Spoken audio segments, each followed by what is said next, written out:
It is the voice of Indiana County. It's WCCS 101.1 FM, AM 1160, and WCCSradio.com. ICTC's Mike McDermott is with us this morning. Yesterday, we had Philip Martell from the River Valley School District on with us. Of course, the topic has to do with the lawsuit filed by River Valley against the Indiana County Technology Center, seeking separation, and also, as a part of that lawsuit, seeking to force ICTC to either sell its property or to reimburse River Valley for its share of the property as one of the co-owning school districts. And Mr. McDermott has kindly consented to come in and talk about that with us today. Our visit presented by Marcus & Mack, voted best law firm and best personal injury lawyer 3 years in a row in the Best of Indiana County contest. Visit them online at marcusandmack.com. Mike, good morning. Good morning, Todd. It's good to have you here with us today. The lawsuit and the language of the lawsuit, is particularly that last part that I mentioned about the reimbursement of River Valley for its share of the property value of the ICTC campus. I don't know that it was unexpected by you, but it certainly was by some others watching the scene that the lawsuit would go that far. Well, unfortunately, if you have to take your disagreements into a court of law, that's an indication that you couldn't settle it just having regular dialogue and communication. So it's very unfortunate that we find ourselves in this situation. We've working with our solicitor, with our Attorney Weiss, all the sending schools have decided that we're going to use one joint attorney. But from the initial indication, it was a request from River Valley to withdraw from the ICTC. And from the initial request, it was clear that if that response was no, then they would pursue a court of law. Mm-hmm. And that vote was taken, but it was taken under the current circumstances. The request basically was straightforward. River Valley requested to leave the ICTC. Part of that is their debt service, their financial obligation to the ICTC, and therefore the other sending schools would be obligated, and that will be true at the end of this month. Our bond issue will be completed at the end of this month, October, and that's for all the sending schools, other than the two that bought in weren't original members. Yeah. In any event, the second part of that was, upon a request that the sending schools all vote, and they have to be unanimous in releasing a school from the Articles of Agreement. But that's the way it stands right now. So the request was simply allow River Valley to walk away, and they can basically go their way, and the ICTC and the sending schools can go our way. Mm-hmm. So as that stands, the vote was no. Yeah, and I guess then the property thing would be the natural offshoot of that resolution. In the end, whatever that resolution might end up being. There have been a number of different angles to this story. One is the educational value offered by ICTC, and while it's not termed technically a competitive situation, but the STEAM Academy at River Valley and its offerings educationally, and whether those duplicate each other, whether there are unique offerings and opportunities, I guess, from ICTC standpoint for River Valley students to take advantage of ICTC programming. That's the whole educational argument about this and the opportunities offered to River Valley students. That has to be a big part of this formula and of ICTC's response, does it not? Well, if you would allow me to back up just a little bit. The ICTC is founded upon and built to provide career and technical education to all of the sending schools in Indiana County. They're all member schools. That's our goal, that's our mission, and that's what we do. However, if one of the sending schools want to grow and develop their own program for the benefit of their students, well, then that's a great thing. That's opportunity within that individual district for those students. But throughout that whole process, we expect, as do the other sending schools, all members act as full members, participate in superintendent's meetings, which we hold monthly, participate in joint operation committee meetings, which we hold monthly, which are representatives from each sending school, and work together and have discussions of how we're going to grow and develop programs, whether that be at the ICTC or whether that be at the high school level in each sending school. So unfortunately, in development of the STEAM Academy and River Valley's decision to do so, they worked, as a district, they worked together, and as a district, they made decisions, and as a district, they moved forward. And unfortunately, there wasn't outside conversations with not only myself as director of ICTC, but all of the sending school superintendents and therefore then the representative boards of each school and so forth. So in that respect, opportunity for growth and development and educational opportunities for students, that's a great thing. Mm-hmm. So it's basically not what has transpired and has taken place, but how it has transpired and taken place. So it's not what they're doing, it's how they're going about their business.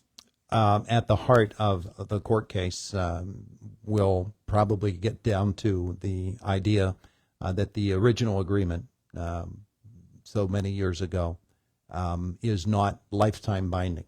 Mr. Martell said yesterday here on this program that no contract is lifetime. No contract binds you forever. What is ICTC's position on the strength of that original agreement? As I emphasized earlier, we're discussing, talking about holding firm to what is now. And what is now is the articles of agreement that say that in order for a sending school to request release from the ICTC, from that obligation that they gave, not just ICTC, but the other sending schools, is to follow a process. So River Valley's in the course of following that process, making the request, sending it back to the sending schools for a vote. Under the current terms of the request, where we are now, that answer is no. Can things change? Certainly. Mm-hmm. I would hope that there would be dialogue and a collective discussion on how exactly we can move forward without going to court, without going through that process. But unfortunately, that's the route that has been chosen. So again, that's where we are now. I do not know, next steps in terms of taking the issue in front of a judge. I don't know what that will mean for all the entities, but unfortunately, that's the course that we find ourselves on. Mike McDermott, our guest, director of the Indiana County Technology Center, ICTC, of course, involved in the lawsuit with the River Valley School District, which has sued for separation and for reimbursement for its share of the property and that sort of equity in the ICTC campus. Mr. Martell and the ICT, or rather the River Valley Board, making the point that they believe that ICTC can absorb this financially, and that the monies that will be involved without River Valley being a part of that compact will be compensated for, and that you have the funds that you can move forward without River Valley as a member. Of course, the taxpayer ramifications. Each school district is absorbing that right now. I know Mr. Johnston has spoke very strongly about it. Darren Johnston, who is the spokesperson for the member schools. That whole argument, for want of a better term, about the financial viability of ICTC without River Valley as a member, and the ability to absorb the loss of River Valley. If you could address that. Sure. Well, first and foremost, the ICTC is funded largely in part by the sending schools. The ICTC doesn't have a tax base. We don't have the capacity to raise the operating funds. We depend upon the support, specifically financially, from the sending schools in order to provide the educational opportunities. Yes, we have an adult education component, but that portion of what we do is run on a contingency that it is profitable, and those profits do come back and supplement and assist the sending schools to help lower cost. So the burden, there's a misnomer that this is an issue solely between the River Valley School District and ICTC. That is not the case. This is a situation that is the River Valley School District that affects all of the sending schools. All of the sending schools, then, that income, that financial support has to come from some source, so the sending schools will absorb, each of them, an additional cost. And so it's not the case where that we have enough money and we can get by without River Valley's participation. It's about the sending schools having to absorb cost for the facility. Now, in time, our enrollment is strong. We have over 540 students currently enrolled at ICTC, which is fantastic, and that's despite River Valley's drawback and limited participation is where they are now. So the sending schools are sending students. Those students and their families are taking advantage of the opportunities that we have at the Indiana County Technology Center, and that's fantastic. But that's part of the membership. So that membership fee, so to speak, the other sending schools are taking full advantage of that.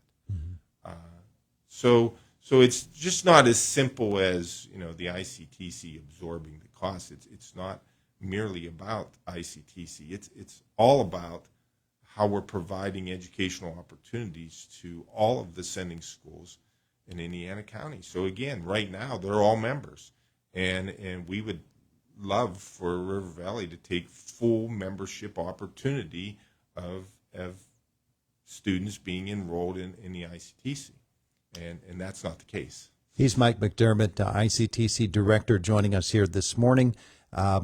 Mr. Martell indicating yesterday that he'd love to see this be settled out of court, and that would involve, obviously, meetings and negotiations. You have indicated the same thing. You would like to see this be resolved out of court as well. Let's hope that something is done. Well, again, that starts with open communication. And I'll mention again, we have monthly superintendent's meetings, and we have monthly joint operating committee meetings. And knowing the superintendents of all the sending schools, they would be okay with scheduling a separate meeting to address any specific topic if it affected the good of all. So the door is wide open, but to point, Todd, the door has been wide open for open communication for many years. And it hasn't been taken advantage of. So if that is the case, if they'd like to have communication and some dialogue, even though we've taken steps toward litigation, the door's open. The opportunity for discussions exists. Mr. McDermott, thank you so much for the visit today. We appreciate it. Sure, it's always great to be here. Hopefully next time it will be under much better circumstances. Mike McDermott, ICTC Director, joining us here this morning on Indiana in the Morning. And it is the voice of Indiana County, WCCS 101.1 FM, AM 1160, and WCCSradio.com. Boomer Sports next.